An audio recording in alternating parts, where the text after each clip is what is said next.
bah alors moi je suis Thierry Malvezin, je suis co-responsable de la mission de rue qui intervient à Place Carnot 2 fois par semaine. Et en fait, ça fait plusieurs mois, voire même années, qu'on rencontre la même situation sur le terrain, c'est-à-dire de plus en plus de gens qui se retrouvent sans hébergement, avec des problématiques sociales, de santé, etc. Et des familles notamment, des femmes enceintes à la rue, des enfants. Et donc du coup, on a voulu marquer le coup aujourd'hui en faisant une action de sensibilisation et de témoignage sur Place Antonin-Poncet cet après-midi et une action symbolique d'occupation de l'espace public pour alerter les politiques de la situation. Parce qu'aujourd'hui, il y a des lois quand même qui existent pour que les personnes puissent être hébergées, qu'elles soient demandeuses d'asile, qu'elles appellent le 115, etc. Peu importe le statut administratif de ces personnes, seulement elles le font, mais il n'y a pas de retour. Donc l'État est hors la loi, et nous, en tant qu'association militante, on dénonce ça. Avec le volet santé, en pointant du doigt que ces personnes en vivant à la rue, leur état de santé se dégrade. Pour celles qui auraient déjà des pathologies, elles ne peuvent pas avoir une continuité de soins. Parce que pour nous, c'est évident que de ne pas avoir un toit, ça ne permet pas de se soigner correctement. Et puis de manière plus globale, c'est la dignité de ces personnes qui n'est pas respectée et surtout leurs droits qui sont bafoués puisque voilà, il y a des cadres aujourd'hui légaux qui existent pour que toute personne qui demande un accès à l'hébergement puisse en avoir. Peu importe son origine. Du coup, ça c'est une mission qui a été faite dans plusieurs villes de France non, en même temps. Non. Ça c'est à l'initiative vraiment des bénévoles de Médecins du Monde Lyon. Ça a été soutenu on va dire moralement par les collègues au niveau France, puisqu'il était au courant de l'action. C'est pas une mission, c'est pas une autre internationale. Voilà, c'est pas national, c'est porté par Lyon.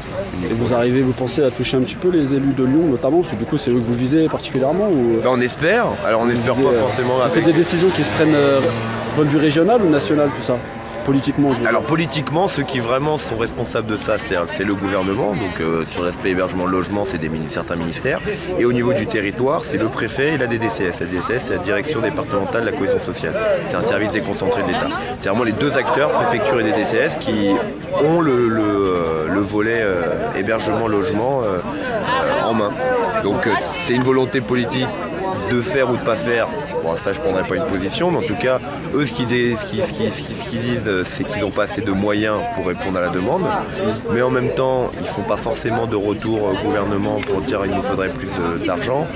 À côté de ça, ils vont mettre des gens en hôtel, ça va coûter 70-80 € la nuit, il n'y a pas d'accompagnement social, alors que dans un hébergement avec travailleur social, ça coûte 10 € par personne. Donc on voit bien que voilà, il y a une logique aujourd'hui qui est un peu folle et que s'ils voulaient vraiment reprendre les choses en main, ils pourraient sûrement. Et sinon, il y a c'est ce que j'ai pu comprendre un petit peu, mais du coup, il y a un 2 poids 2 mesures selon ce que j'ai pu comprendre, selon les origines aussi des personnes. Alors, il y a eu un temps où c'était assez prégnant. Si on appelait le 115 et que quelqu'un était roumain, d'un coup, il y avait peut-être une réponse négative, alors que pour un citoyen français, c'était oui. En ce moment, on tourne à 500 refus 115 par soir, donc 500 personnes qui appellent le 115 qui demandent un hébergement et à qui on dit non. Rien que sur Lyon ou Non, sur Lyon. Sur Lyon, ouais. Et ça, c'est tout confondu. Que ce soit des familles venant d'Albanie, que ce soit un isolé qui a 20 ans de rue et qui est français. Il n'y a plus de différenciation. Et ils auraient de quoi, votre avis, je sais pas, parce que j'imagine que vous avez des chiffres, de quoi les loger? On sait que sur Lyon, il y a beaucoup de logements vacants. Ouais. Les HCL, par exemple, les hôpitaux de Lyon qui ont beaucoup de logements vacants qui pourraient être mobilisables. Il y a quand même... ça fait 60 ans qu'on peut réquisitionner avec le décret de 45. Donc voilà, c'est une volonté. Si le préfet demain décide vraiment de réquisitionner des logements vacants pour y mettre des familles, des isolés et faire en sorte que la situation s'améliore, c'est lui qui en a le pouvoir. Oui, bien sûr. Parce que Sarkozy avait dit 0 SDF dans 5 ans, ça 2 ans même. 2 ans, il avait dit. Il avait parié sur 2 ans. Il avait parié. Il avait dit. C'est-à-dire qu'il n'avait pas trop parié parce qu'il là, il a perdu beaucoup. Là. Ouais, mais ça a même augmenté, j'imagine. Mais c'est ça qui est dramatique, c'est-à-dire que Sarkozy était dans une volonté de détruire le droit social et un certain nombre de filets de sécurité, on va dire, pour les plus pauvres. On attendait avec la gauche quand même quelque chose de plus cohérent et de plus humaniste. Il y a eu quelques mesures, mais en gros, la situation elle est pire que sous Sarkozy. C'est-à-dire qu'il y a 2 ans, quand Sarkozy était président, il y avait 200 refus 115 par soir. Et là, ça vient peut-être du nombre qui a augmenté ou Il y a le nombre, mais aussi de plus en plus de précaires, même français, puisqu'il y a une crise, il y a du chômage.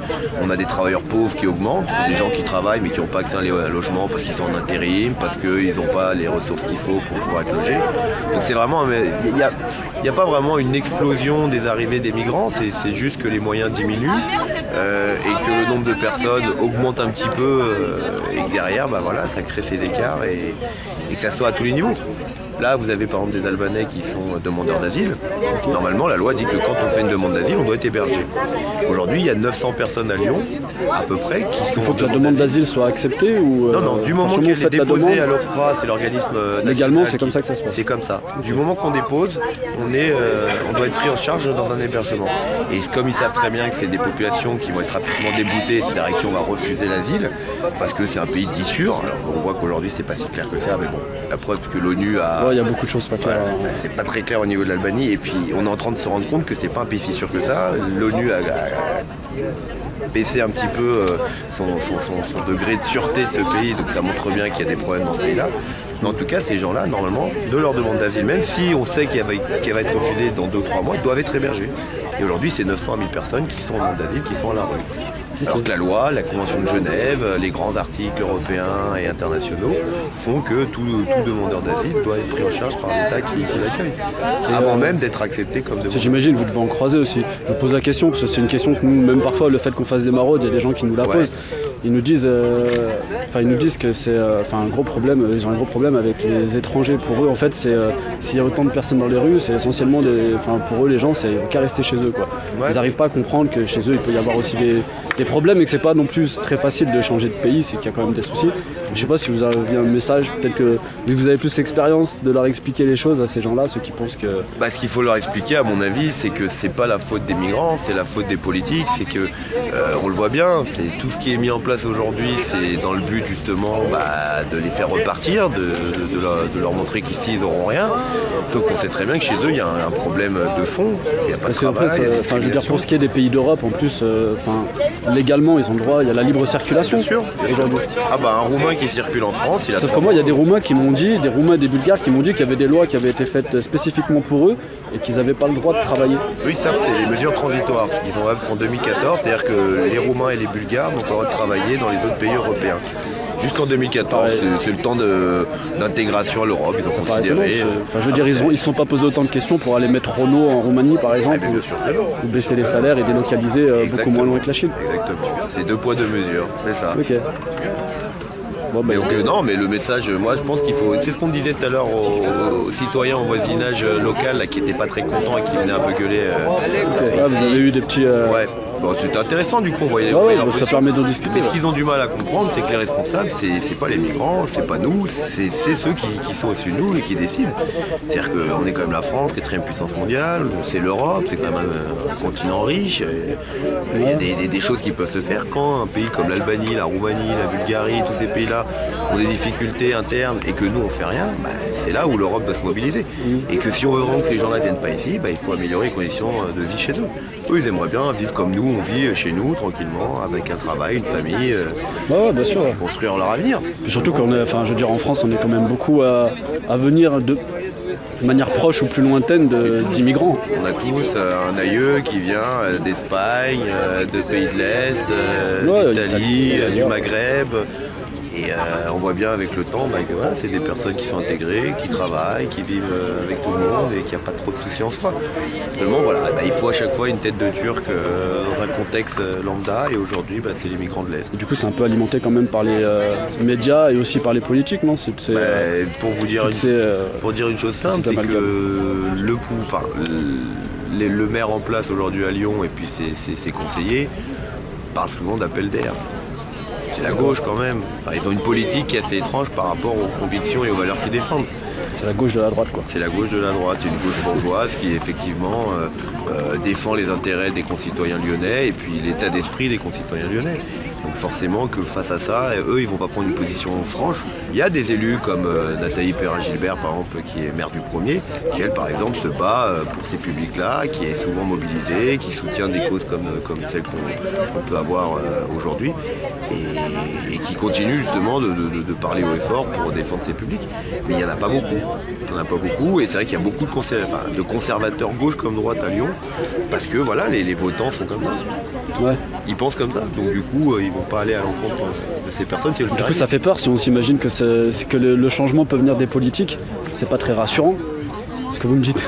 Mais moi, je pars du principe que les politiques, si on arrive à convaincre leur électorat de certaines choses, c'est eux qui ensuite devront changer. Ça, c'est qu'on a affaire aux médias, quoi. On a affaire aux Ils médias. sont une propagande bien plus forte que... Bon, ça peut venir avec le temps, mais... Ils ont une propagande, moi j'ai vu des reportages où voilà, ils essaient quand même d'accentuer sur le fait qu'il peut y avoir des SDF dangereux, qu'il peut y avoir que ces gens-là vous volent votre pain. Et en gros, on nous laisse, à nous le peuple, à tous, on nous laisse un morceau de pain et on nous dit vous devez vous le partager entre vous. Et s'il y en a d'autres qui rappliquent, ça vous fera que des miettes à vous partager. Donc du coup, les gens. Le problème de fond, il est là. On voit aujourd'hui qu'il y a de plus en plus de gens qui s'enrichissent en France. Enfin, plus en plus. Il y a en tout cas des gens qui sont de plus en plus riches. Et on nous dit qu'il y a une crise, on nous dit qu'on a de moins en moins de moyens. Et après, moi, je ne vais pas jouer l'économiste, mais en tout cas, ce qui est sûr, c'est que s'il y avait une réelle crise de fond dans notre pays, les plus riches ne deviendraient pas plus riches. C'est qu'en est, même eux, ça provoque. Et surtout qu'apparemment, bon, à en croire Mélenchon, j'ai pas les chiffres exacts, mais apparemment la France n'a jamais produit autant d'argent. Non, bah oui, le PIB est plus fort que. Ça fait 60 ans que le PIB augmente en France. On se demande où il va, quoi. Bah, il va dans les poches des plus riches. Quand vous avez des gars qui sont à 10 milliards de fortune d'il y a 10 ans et qu'aujourd'hui ils sont à 20 milliards, en 10 ans ils ont doublé leur fortune personnelle et que c'est des patrons de grandes entreprises ou de multinationales françaises comme Total, comme Louis Vuitton, comme Bolloré avec ses ports africains et puis tous ces médias qu'il a en France. On voit bien que c'est des personnes qui aujourd'hui ont un train de vie et un enrichissement qui augmente. Donc ça veut bien dire qu'il y a un contexte économique quand même qui est viable en France. Alors après, est-ce qu'on essaye de nous mentir un peu parce qu'ils ont envie de faire leur petite popote et puis ça les arrange? Ou est-ce que y a une réelle crise, effectivement? C'est vrai qu'on a le droit de se demander, vu que si on n'a jamais produit autant d'argent et qu'ils nous parlent déjà de baisser les salaires, ils nous parlent de baisser le SMIC, ils nous parlent de pas mal de choses. C'est bizarre, c'est vrai que c'est... la réalité elle est simple, c'est que moi je parlais avec une personne qui a 86 ans, qui a connu à l'époque du Front Populaire. Le Front Populaire c'était simple, les Blum et tout ça. Et voilà, les salariés qui demandaient simplement avoir plus de droits, une augmentation de salaire, les congés payés, etc. Le rapport de force était simple, ils savaient que les patrons gagnaient de l'argent. Donc ils sont allés réclamer ça. Les patrons ont cédé parce qu'ils se sont dit de toute façon, soit on continue à dire non et les grèves continuent et on perd de l'argent, ou alors on dit oui, effectivement, on gagnera un peu moins mais on gagnera toujours. Seulement on a l'impression aujourd'hui, comme on a beaucoup de droits, un pays comme la France, que le combat il est fini. Quelqu'un qui est patron, PDG, qui gagne des milliards, j'ai du mal à croire que lui, il n'a pas envie de s'attaquer aux droits français et notamment aux droits sociaux et aux droits salariales. Évidemment qu'il va dire si je peux essayer de diminuer les salaires et gagner plus, je le ferai. Ouais. Après, ils nous ont déjà un petit peu, même sans rentrer vraiment en profondeur dans la politique, mais ils nous ont un petit peu arnaqué avec l'Europe tout simplement. Se créer l'Europe par exemple, ou même du coup ils ont délocalisé en Roumanie, mais sans créer de SMIC européen. Ils n'ont pas fait d'Europe sociale. Ils ont fait ça pour eux, quoi. Évidemment. Pensant que l'Europe a été faite pour ces gens-là. C'était une union pour ces multinationales-là. C'est une union économique. C'est-à-dire qu'il y a 2-3 leaders comme l'Allemagne et la France qui profitent beaucoup de cette Europe, notamment par exemple l'Allemagne qui est le premier exportateur intra-européen. Il y a des usines un peu partout et en même temps il vend ses matières, ses productions à tous les pays européens. Et à côté de ça, ça empêche ces pays de se développer. Donc l'Allemagne est aussi à une mainmise sur l'économie européenne, comme la France peut aussi avoir. Et donc ça montre bien qu'il n'y a pas une volonté de développer l'économie des pays européens. Il y a quand même 27 pays européens. Et il y en a la moitié qui ont des difficultés économiques graves, du chômage qui augmente, une crise assez importante comme la Grèce qui est vraiment l'exemple le plus frappant. Ça montre bien que s'il y avait vraiment une volonté de faire une Europe sociale, comme tu dis, il y aurait un SMIC européen, il y aurait un temps de travail européen. Et là, le maximum européen, c'est 48 heures par semaine, je crois.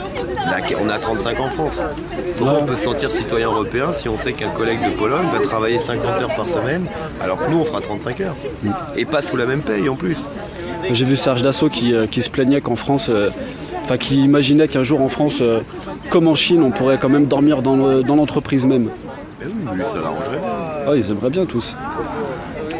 Et du coup, c'est vrai que c'est inquiétant, parce que comme vous me disiez tout à l'heure, il y a Lagardère, justement, Dassault, tous ces gens-là, c'est des gens qui tiennent les médias. Ils sont propriétaires des médias, donc ça joue dans la propagande, qui se joue même par rapport à ce milieu-là, justement, aux personnes qui n'ont plus rien, quoi, les personnes les plus démunies. Ils essayent de nous diviser vraiment entre nous tous. Évidemment. Afin de... D'accord. La cohésion sociale, si elle existe dans un pays, elle permet justement de maintenir des droits, de maintenir des avantages sociaux pour tous. Si à un moment donné on divise les uns contre les autres, on perd plus de temps à s'engueuler avec un citoyen lambda parce qu'il n'est pas d'accord sur le fait qu'un migrant vient profiter ou non. Mais sauf qu'entre-temps, eux, ils font leur sauce et ils avancent dans leur politique. Si on est tous d'accord pour se dire que nous, on a entre 1000 et 4000 euros de salaire par mois, donc on n'est pas des super riches, et que c'est eux là-haut qui se gavent en attendant que nous, on se tape sur le pic. Et surtout qu'apparemment, l'immigration rapporterait de l'argent à la France même. 12, je ne sais plus combien de milliards, mais plusieurs milliards d'euros. Pour reprendre l'exemple de l'Allemagne, eux, aujourd'hui, ils sont en train de se dire qu'il va falloir faire venir de plus en plus de migrants parce qu'ils ont un taux de natalité qui diminue, contrairement à la France, et qu'ils savent que dans 30 ans, il y aura plus de vieux que de jeunes. Et il faudra bien de la main-d'œuvre pour entretenir l'économie nationale. Et donc, ils sont en train de promouvoir, et certains économistes qui promeuvent l'arrivée de migrants. Nous, en France, on dit le migrant vient piquer le travail. Et en même temps, si on a plus de population, il y a plus de consommateurs. Et donc, il y a plus de production. Donc, c'est une logique qui est claire. Donc, c'est de mentir de dire que s'il y a des migrants, on va s'écrouler parce qu'ils vont manger dans notre assiette. Non, s'il vient le migrant, il vient pour travailler. Si demain, tous les hommes albanais qui sont là, par exemple, ont travaillé, on leur donne du travail, ils travailleront. Non, on en a creusé beaucoup, mais du coup, ils n'ont pas le droit. Du coup, c'est vrai que c'était un problème pour eux. Donc, ils sont obligés de travailler. Il faudrait qu'un patron. Alors, après, ils se font exploiter dans le bâtiment à travailler pour des Voilà. Et quand il y a des mecs en plus qui leur permettent de travailler, quand ils leur permettent. Mais la réalité, ce serait d'avoir un patron qui signe un contrat de travail, et ce contrat de travail ensuite permettrait d'avoir un visa pour le travail. Et la majorité des patrons, ça les intéresse pas. S'ils prennent un migrant, c'est au black en disant je paye moins cher, je paye pas de taxes, je paye pas d'impôts. On peut le comprendre. Dans les rares cas où si jamais il y a des patrons qui arrivent à faire ça, dans les médias ce sera relaté comme si il y a des étrangers qui vous prennent votre travail. C'est ça. Alors c'est le patron le coupable. C'est lui qui devrait embaucher des mecs qui sont déclarés, qui soient migrants ou français, peu importe. Ouais, bien sûr. Ouais. C'est-à-dire que c'est pas le migrant qui est la cause de ce problème. Lui, il en est victime. D'ailleurs, c'est le premier à en être victime. Quand il gagne 600 euros par mois pour travailler 40 heures, alors que le lambda, il serait déjà à 1000 ou 2 ou 1300 euros. Ouais, puis il faut pas croire, c'est quand même aberrant de penser que c'est un plaisir de vivre dans une tente, été comme hiver, avec des nourrissons et tout ça, mais c'est vrai que... Quand on entend les discours du voisinage qui sont contre tout ce qui se passe là, qui sont presque à dire on aura envie de les laisser crever la bouche ouverte pour qu'ils rentrent chez eux, en 2013, ça fait peur. Oui, ça fait peur. Parce que là, on est vraiment dans des discours quasiment racistes déjà, et puis ça nous rappelle notre triste histoire d'il y a quelques décennies. Encore une fois, sûrement encore un problème de médias. On revient souvent sur eux, mais c'est vrai que la propagande vient, dans ce cas-là, comme dans d'autres cas, ça vient souvent de la télé, BFM Télé, bon apparemment ils sont venus vous voir, mais ça vient souvent de ces chaînes-là, qu'elles soient BFM Télé ou d'autres, c'est un peu tout ça. Ça dépend ce qu'on montre effectivement. Si on explique mal aux gens les choses, ils comprennent pas et ils se font des fausses représentations. Et effectivement les médias sont peut-être pas aujourd'hui très axés à vouloir développer des sujets comme ça qui permettraient aux gens de comprendre la réalité de ces personnes. Et toutes les grandes guerres toutes les grandes guerres ont suivi un petit peu des périodes comme celle qu'on est en train de connaître. De crise économique. Créée ou pas créée par les élites, ça c'est une autre question. En tout cas, le contexte était des crises économiques, des conflits internes dans les pays entre des minorités et des majorités, et après des guerres. Effectivement, ça a toujours... Qui profitent aux mêmes. Mais bien sûr, parce que d'assaut père, d'assaut grand-père... c'est avant tout des armes. C'était les armes. Ça veut dire que si lui il est encore là, c'est qu'on a encore besoin de produire des armes. C'est pas pour faire la guerre chez nous, mais bon, c'est quand même pour faire la guerre ailleurs. Dans l'espace de 4 ans, on a fait la guerre en Libye, la guerre au Mali, on est parti en Afghanistan. On a pu mettre les copains de Total quand même un petit peu partout. Ça nous a permis d'amener un petit peu Total et qui ont pu récupérer un petit peu leur puits, notamment en Libye. Ils ont pu récupérer une bonne partie avec l'argent des Français sur notre compte crédit qu'on nous a mis sur le dos à tous. C'est ça. Mais comme disait un gars, il disait souvent les riches français s'enrichissent avec les pauvres africains et les riches africains s'enrichissent avec les pauvres français. Parce que finalement, nous, on paye des impôts, on envoie de l'argent en Afrique, il y a des présidents qui ne l'utilisent pas pour la population. Et inversement, les riches, Bolloré, Lagardère, Total, machin, vont investir en Afrique. Et puis derrière... J'ai vu un truc sur la Côte d'Ivoire. La Côte d'Ivoire, c'est c'est presque la France quand on voit les rues Bolloré, Lagardère, rue Sarkozy, même avenue Sarkozy. C'est colonisé encore en fait. On est encore pas loin de la colonisation. Quoi. 100% colonisation. C'est même pire parce qu'avant au moins c'était officiel et que les gens pouvaient se battre pour l'indépendance. C'est que maintenant ils ont l'illusion d'être libres. Ils élisent le président, mais c'est pas toujours très réglo. Les influences économiques, elles sont quand même faites par des grands patrons européens. Donc c'est même pire parce que du coup on voit moins où est le mal à combattre. Ouais. Et ça, je trouve que c'est beaucoup plus dangereux. Alors, il y a encore certains pays qui s'en sortent. Par exemple, on prend l'exemple de l'Algérie, où c'est vrai que les plus efficaces, c'est les gros généraux qui tiennent le pays. Et ils font vraiment en sorte de développer l'économie. Alors, pour l'instant, la population... Ça arrive à être un pays qui est un des rares pays qui n'est pas endetté, je crois. Qui n'est pas endetté, tout à fait. Bonsoir, j'ai loupé le truc. Non, pas du tout. Discute. Mais oui, c'est un des seuls pays qui n'est pas endetté parce que justement, ils ont une politique d'où l'influence extérieure doit être très faible. Alors, ça n'empêche pas d'avoir... Mais que l'Occident a réussi à encercler du coup. Bien sûr, oui. Avec le Mali maintenant. Mali, et puis le Mali, on sait très bien que c'est un choix stratégique aussi. Il y a le Niger à côté où il y a une montée de l'opposition qui fait que les enjeux d'Areva sont mis en danger. Ils savaient très bien que si le Mali tombait aux mains des dits islamistes, forcément que le Niger aussi. Et là, d'un coup, les intérêts de l'uranium et des centrales françaises avec Areva tombaient à l'eau. Parce qu'Areva n'aurait pas tenu sans avoir le soutien d'un Mali fort à côté qui soutient l'Occident. Ouais, c'est un peu ça dans toute l'Afrique en plus. Dans ce cas-là, si on va se battre pour chaque rébellion qui n'est pas acceptable pour l'Occident, on va en Syrie, on va dans des pays où aujourd'hui publiquement on est contre ceux qui s'opposent au pouvoir, non, on n'y va pas. Le seul pays où on va, c'est le Mali, et comme par hasard, il y a des intérêts français dans le pays frontalier qui est le Niger. Paraît étrange comme... Ouais, il y a beaucoup de choses étranges dans tout ce système. C'est ça.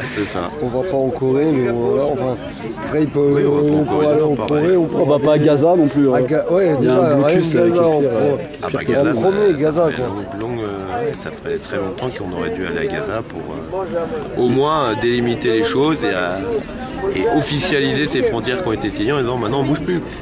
Il y a une colonisation qui se fait, il y a un État qui est colonisateur, mais c'est pas le seul. Son allié principal fait la même chose. Les États-Unis, ils n'ont pas été au Moyen-Orient uniquement pour sauver le petit Moyen-Oriental. De toute façon, après, les États-Unis donnent 3 milliards de dollars par an à Israël, notamment pour ça, parce que c'est très stratégique Israël. C'est hyper stratégique. De toute façon, c'est une logique qu'on se pose peu finalement en tant qu'occidentaux, mais c'est de se dire est-ce que nous, en tant qu'occidentaux, nos pays ont une stratégie qui est bonne aux yeux du monde? Est-ce qu'on fait les bonnes choses? On se veut être des pays de liberté. Ouais, c'est vrai que sous couvert de démocratie, on arrive à faire des massacres de... C'est ça, des massacres de gens, de population pour aller y mettre nos entreprises, les entreprises privées en plus. C'est même pas des entreprises d'État, mais c'est les amis des présidents. Quoi. Exactement, c'est ça. Et les présidents vont faire de la stratégie diplomatique internationale pour placer leurs billes et leurs copains surtout dans ces enjeux économiques. Donc voilà, il y a une vraie question à se reposer sur l'Occident et comment on fonctionne aujourd'hui en Occident. On le voit par chez nous. Si l'Occident était si bien que ça, pourquoi on tolérerait d'avoir des situations comme ça dans la rue, des gens qui soient... les gens ont l'impression que l'Occident est très bien. Et que du coup c'est pour ça, en tout cas que c'est un endroit de paix, de liberté, et que c'est pour ça que justement ces personnes-là viennent chez nous. Oui. Mais en fait c'est vrai qu'on n'est pas forcément tout ça, mais chez eux c'est pire. Mais chez eux c'est pire. Parce qu'on déshabille Paul pour habiller Jacques. Exactement. Et compagnie quoi. Exactement, ouais, c'est ça. Il n'y a pas de démocratie chez eux, il n'y a pas de travail, l'économie est faible. Et puis c'est en partie aussi parce que les grosses puissances occidentales n'ont pas permis à ces pays de se développer. Ouais. C'est des pays qui sont capables comme nous de faire de l'agriculture, de faire de l'industrie, de développer quelque chose. Seulement si on les exploite, derrière, ils vont pas améliorer leurs conditions. Puis vu qu'ils les exploitent eux et qu'il y en a certains, j'ai vu même en Roumanie, notamment je crois chez Renault, ils avaient fait des manifestations. Oui. Et du coup maintenant, nous, il va falloir qu'on rentre en concurrence avec eux parce qu'ils ont un meilleur, un meilleur rapport qualité-prix en tout cas. Ah bah oui, avec les Logan, les machins, oui. Et du coup, non, mais même par rapport à leur coût du travail. Oui, je veux dire, si l'ouvrier coûte 400 € en Roumanie, ils vont se dire pourquoi donner 2000 parce qu'il faut donner le double en France. Oui, pourquoi donner 2000 € ici alors qu'on peut en payer 5 en Roumanie? C'est ça. Donc du coup, ils nous mettent plus ou moins en conflit, en Concurrence libre et petite non concurrence, faussée, ils appellent c'est ça, mais elle n'est pas non faussée, puisque Ouais, elle est comme on le dit, totalement. le salaire est moindre et pour la même fabrication finale. Donc il est là le souci, mais les Roumains s'étaient bien battus là-dessus sur l'implantation de Renault, parce que la CGT française était venue les aider justement pour augmenter le salaire, avoir des meilleures conditions de travail, un peu plus de congés, des tickets restaurants, des trucs comme ça. Ouais. Et ils avaient gagné. Donc du coup la réaction de Renault à l'époque ça a été de dire si ça se passe comme ça on délocalise au Maroc. Et Ok. c'est là où ils sont un peu grillés parce que du coup ils ont dit Alors que même en France, ils arrivaient quand même à faire des bénéfices, quoi. évidemment. Même en payant 2000 € un salarié, ils arrivent, enfin 2000 € minimum, parce que j'imagine que ça doit peut-être aller plus, ils arrivaient à gagner de l'argent, donc c'est juste un souci de gagner encore plus. Mais un autre exemple, par exemple, comme ça, Peugeot. L'année dernière, ils nous annoncent qu'ils avaient 30% de pertes. Donc du coup, il fallait qu'ils ferment les grosses entreprises d'Aulnay, etc. Alors on nous a expliqué que ces 30% de pertes, c'était sur un déficit d'exportation. Ce qui était vrai. Seulement, ils nous ont pas expliqué quel type de déficit c'était. Est-ce que c'est des déficits liés à la crise, liés à des contrats qui ont cessé? Et nous, ils ont dit uniquement non, c'est la crise, c'est à cause de ça. Seulement, la vérité, elle a été mise au bout du jour très rapidement. C'était que 30% d'exportation qui n'avaient plus venaient aller en Iran. C'est l'Iran qui est consommateur de Peugeot. Tous ceux qui ont été en Iran le disent.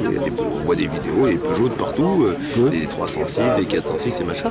Et du coup, comme l'État français qui était en train de faire des sanctions internationales avec ses copains contre l'Iran, du coup on dit à Peugeot, vous n'y allez plus. Donc Peugeot a cessé ses contrats. Renault, lui, derrière, arrivé derrière, dans nous, on va récupérer le bébé. Et c'est pour ça qu'ils ont été obligés de fermer des usines. Parce qu'on ne vend plus de voitures en Iran, qui était un gros consommateur de Peugeot.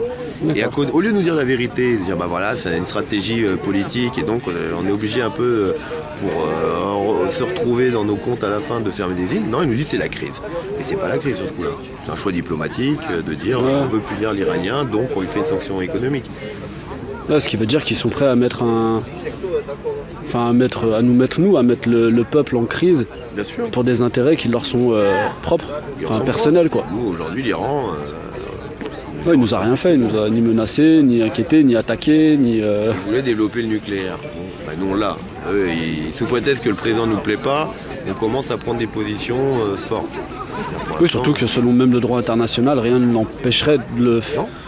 Non, seulement le droit international, il est porté par les 6 membres permanents de l'ONU, et que donc c'est ces gars-là qui font la pluie. Et puis ils veulent qu'au Moyen-Orient, Israël soit le seul à avoir l'arme. Pour assurer les intérêts des États-Unis dans des pays comme l'Irak, le Koweït, les Émirats Arabes Unis. Les pays qui sont tous devenus américains. C'est ça, l'Arabie Saoudite, qui est le grand allié américain, qui pourtant pratique des choses complètement folles, sous couvert d'un islamisme qui... Ouais, c'est un peu une secte, c'est les wahhabites d'Arabie Saoudite. La majorité musulmane dit c'est pas... Ah non, c'est sûr. C'est pas cohérent ce qu'ils font. Et on le sait tous. Les Américains, pourtant, ils se retrouvent dans un pays où c'est une dictature complètement folle, où il y a des choses affreuses qui s'y passent, non, c'est leurs alliés. Donc on voit sur ça la réflexion sur l'Occident, de dire est-ce qu'aujourd'hui, notre façon de penser, notre façon de faire est vraiment adaptée, et on n'est pas en train de défendre un modèle qui finalement est peut-être à questionner. Ça, c'est un vrai débat qu'il faudrait mener. Mais est-ce qu'aujourd'hui les gens sont capables de faire ça de manière des autres qui pensent beaucoup, ils ont du mal à penser par eux-mêmes. Aujourd'hui, la pensée, elle va un petit peu dans le sens des médias, toujours. Encore une fois, et vu que leur propagande, elle est de nous faire croire que leur modèle est le modèle idéal, le modèle démocratique et le modèle de tout. Du coup, c'est vrai que les gens ont un petit peu de mal à prendre du recul et à penser par eux-mêmes. Et surtout remettre en question certaines choses pour savoir d'où vient le vrai et le faux. C'est ça, il faudrait tout déconstruire en fait. C'est ça. Ça, on nous l'apprend même à l'école, donc... c'est ça la réalité. Il faudrait tout redéconstruire et essayer de voir, mettre à plat et comprendre un peu les choses, comment ça fonctionne. Mais c'est pour ça que c'est un combat qui est compliqué, même là ce qu'on fait ce soir et ce qu'on pourrait être amené à faire, d'autres associations comme Médecins du Monde, n'importe qui. C'est de dire, là ce qu'on fait, c'est d'alerter les citoyens, le pouvoir public qu'il y a une situation qui n'est pas acceptable. Seulement la solution à cette situation, à part ces gens-là qui faudrait reloger, mais au-delà de ces 100 personnes qui sont là ce soir, les autres qui vont arriver ou qui sont aussi dans d'autres coins de Lyon, la solution, elle n'est pas toute trouvée. Nous, ce qu'on préconise, c'est un hébergement, certes. Ça, on peut réquisitionner des logements, on peut construire des trucs, très bien. Seulement, dans 5 ans, les pays voisins, les situations économiques ne vont pas s'améliorer, il y aura toujours un flux migratoire. Il y a des experts qui disent que, par exemple, la Macédoine, c'est un pays qui va quasiment se vider en 10 ans. Ils vont passer en dessous de la barre des 1 million dans 5 à 10 ans. Alors que c'est un pays qui pourrait être prospère si on y investissait un peu d'argent. C'est quand même alarmant de se dire ça. Et donc du coup, les solutions, elles sont plus uniquement locales, elles sont nationales et internationales. C'est comment aujourd'hui la France et l'Europe peuvent se positionner pour éviter que ces pays se vident et que tous les migrants partent. Du coup, en fait, la plupart des... peut-être un peu moins les thunes déjà, quand on a un aéroport qui n'a rien à faire, ou tu vois, il y a des milliards, non, il y a des choix stratégiques à faire, effectivement. On fait croire qu'il y a besoin d'un aéroport à Nantes. C'est le trou du cul du monde, j'ai habité, il n'y a rien là-bas. Qu'est-ce que tu veux aller faire là-dedans, à part venir à la plage, mais bon, tu prends le TGV ou ta voiture. C'est ça. Parce qu'une fois que tu es là-bas, t'as rien, t'as pas de bus, t'as rien. Et puis il y a déjà un aéroport surtout. Oui, toi aussi. Tu proposé leur A380, c'est juste pour ça qu'ils le font. Ça fait un contrat de plus à Vinci aussi. Et puis c'est ça, c'était un contrat de plus à Vinci, c'était des tractations qui étaient vieilles de 20 ans. Et ça montre bien, ces logiques-là, on nous explique, voilà, c'est que cet exemple il est parfait pour dire on veut un nouvel aéroport parce qu'il y a un besoin. Finalement tout le monde le contredit ce besoin. Le premier aéroport il est exploité à 70%, donc il y a encore 30% avant de voir venir. C'est un contrat qui est vieux de 20 ans. Tout le monde s'accorde à dire aujourd'hui que les zones maraîchères et les zones agricoles, il ne faut pas les détruire parce que justement on n'a plus d'autonomie agricole en France et qu'au vu des circonstances là, qui vont arriver dans quelques années... Mais est-ce que c'est pas un petit peu ce qui est recherché ça? On n'ait plus d'autonomie même agricole justement en France. Il y a une grosse arrivée de Monsanto, il y a des gens au gouvernement comme Christine Lagarde à l'époque qui étaient très proches de Monsanto et de toutes ces... Ils mettent des amendes quand tu fais du bio, ils mettent des bâtons... Ils sont en train de parler même d'interdire les jardins privés. Bien sûr. Donc Ah non mais on marche sur la tête, Il y a un gars comme ça, il s'était fait arrêter il y a 5 ans ou 4 ans parce qu'il développait de l'engrais bio à base d'ortie. Truc de grand-mère, hein, ça fait 2000 ans que ça se fait. Comment ils appellent ça Oui, un nom spécial. Mais le gars, il avait produit un bouquin à la FNAC pour dire voilà comment on peut faire son petit purin d'ortie. Le purin, ouais. Et du coup, son livre a été saisi. Lui a été mis en garde à vue pour la simple raison qu'il y a une loi qui existe en France qui dit qu'un engrais, par exemple, doit avoir une composition qui ne change pas. Ça doit être labellisé. Donc c'est-à-dire que si d'une année à l'autre, ton purin d'ortie, ton engrais d'ortie, il change un petit peu, il n'est pas légal. Seulement on ne peut pas affirmer que tu vas mettre tant d'ortie. Du coup, à moins d'être d'une firme internationale. C'est ces firmes internationales qui ont fait un lobby qui labellisent et qui tout ça. Parce qu'eux, ils vendent des trucs où au grain près, ça bouge pas. Il faut être patient. Il faut être patient et puis surtout il faut être malin parce que le problème c'est que faire comprendre aux gens, tu vois, c'est ce qui se passe depuis... moi j'ai évalué ça on va dire déjà depuis une bonne dizaine d'années. Avant ça existait mais notre génération. C'est-à-dire depuis par exemple les attentats du 11 septembre, on a commencé à se dire putain mais attends qu'est-ce qui se passe dans ce putain de monde? Parce que des mecs nous ont dit mais les gars vous avez vu qu'en fait on vous l'a fait à l'envers?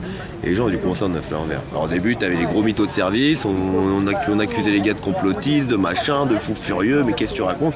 Puis avec le temps on s'est dit ah ouais finalement l'histoire telle qu'on nous la raconte elle est peut-être pas forcément vraie.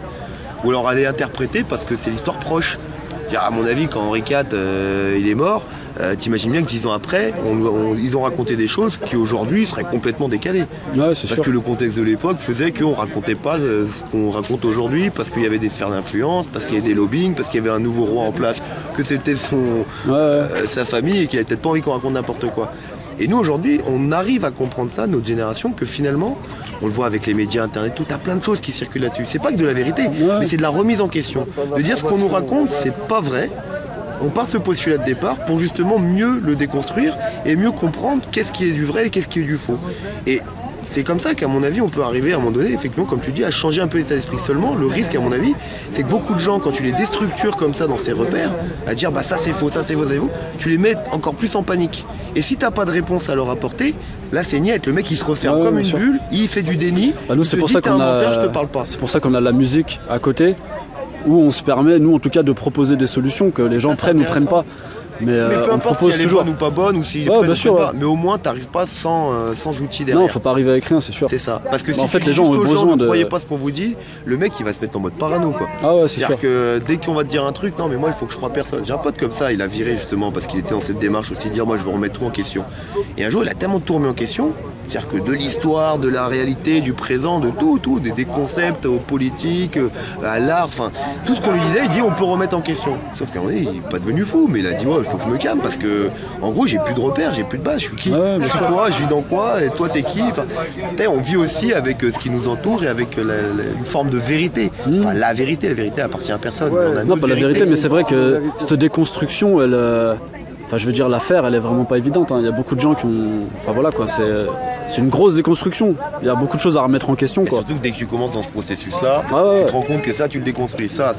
Et puis à la fin, tu te dis en fait. Ouais, puis une déconstruction t'amène à une autre.